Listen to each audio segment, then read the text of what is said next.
Glamornya Adelia Putri Salma alias APS, Ratu Narkoba Palembang, kini kenakan baju tahanan. Adelia Putri Salma alias APS selebgram Palembang kembali disorot setelah ditetapkan tersangka kasus jaringan narkoba internasional. Adelia dijerat terkait tindak pidana pencucian uang karena diduga turut menikmati serta menyembunyikan aset milik suaminya yang merupakan bandar narkoba terkait peredaran gelap jaringan internasional Freddy. Diketahui sebelumnya ditangkap polisi, Adelia kerap memamerkan gaya hidup mewah di media sosial. Adelia dikenal sebagai selebgram di beberapa postingan. Ia menonjolkan sisi glamornya.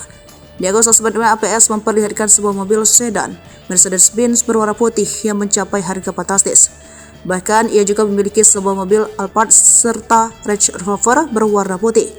Sehingga hal tersebutlah yang membuatnya disebut memiliki gaya hidup yang mewah. Kini Barreskrim Polri sudah menangkap anak buah Freddy Pratama termasuk Ratu Narkoba asal Palembang APS. Para tersangka dimunculkan dalam konferensi pers yang digelar Barreskrim Polri di lapangan Bayangkara, Mabes Polri, Jakarta Selatan pada 12 September 2023. Dalam kesempatan itu, Kabar Reskrim Komjen Wahyu membenarkan bahwa ada seorang selebgram asal Palembang inisial APS yang merupakan jaringan Freddy Pratama. Selain itu, Kabar Reskrim Komjen Wahyu Widada menjelaskan pengungkapan kasus narkoba jaringan internasional ini dilakukan dengan bekerja sama berbagai pihak, diantaranya Polda jajaran serta Kepolisian Malaysia dan Kepolisian Thailand.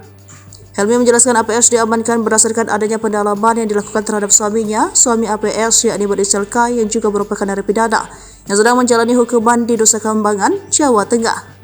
Menurut Helmi, sejumlah barang bukti telah diamankan dari tersangka APS. Beberapa barang bukti itu adalah 4 buah rumah milik APS, 1 Alfamart milik APS, dan 13 unit kendaraan roda 4 berbagai jenis.